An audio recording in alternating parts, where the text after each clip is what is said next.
আসসালামু আলাইকুম। ওয়ালাইকুম আসসালাম। আসসালামু আলাইকুম। ওয়ালাইকুম আসসালাম। ভাইজান আপনার নাম?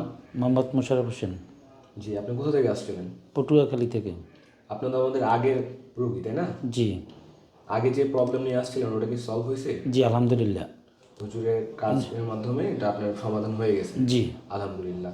এখন যে আপনি আবার আসছেন, আপনি কি দেখা করার জন্য আসছিলেন নাকি নতুন কোনো আমি কারণে? দেখা করার জন্য আসছি আর নতুন একটা কাজের জন্য আসছি, ইনশাল্লাহ সেটাও সাকসেসফুল হবে ইনশাল্লাহ।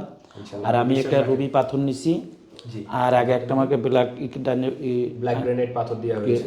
দেওয়া হয়েছে। আর এখন আপনার রাশি অনুযায়ী দেখি আপনার রবি পাথর দেওয়া হয়েছে আপনাকে। জি, আচ্ছা আচ্ছা, এক সেকেন্ড। ওকে, ঠিক আছে ভাইজান। তো আপনি যে জায়গা থেকে আসছেন ওটা কোথায়? পটুয়াখালী। পটুয়াখালী। তো ওখানকার এলাকাবাসীর জন্য আপনি কি আগাম দিবেন যে তারা কি এখানে আসতে পারবে?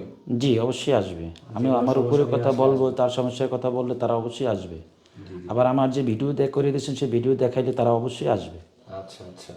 তো ভাইজান আমাদের এখানকার পরিবেশ, আচার আচরণ সব কিছু আপনার কাছে ভালো জি লাগছে? আলহামদুলিল্লাহ, আপনার জায়গায় খাবার দাবার ব্যবস্থা আছে, সব দিকে সুন্দর আছে, কোনো সমস্যা জি, নাই। অনেকে মনে করে যে আমাদের ভিজিটটা একটু বেশি, কিন্তু সব জায়গায় তো সমান হয় না। আমাদের এখানে দুপুরের খাবারের ব্যবস্থা, সকালে এবং রাতের খাবারের ব্যবস্থা আছে, এবং জি আমাদের এখানে থাকারও ব্যবস্থা আছে। যে দূর দূরান্ত থেকে রুগীরা আসে, তারা কীভাবে থাকবে এটা কোনো সমস্যা নেই। আমাদের জি এখানে থাকারও ব্যবস্থা রয়েছে। জি জি, ঠিক আছে ভাইজান, আপনাকে অনেক শুভকামনা, আপনার জন্য কাজ সফল হয় সে দোয়া রাখি। আপনিও আমাদের জন্য দোয়া জি রাখবেন। আলহামদুলিল্লাহ, আমার জন্য দোয়া করবেন, আপনার দোয়া করবো। আসসালামু আলাইকুম। ওয়ালাইকুম আসসালাম।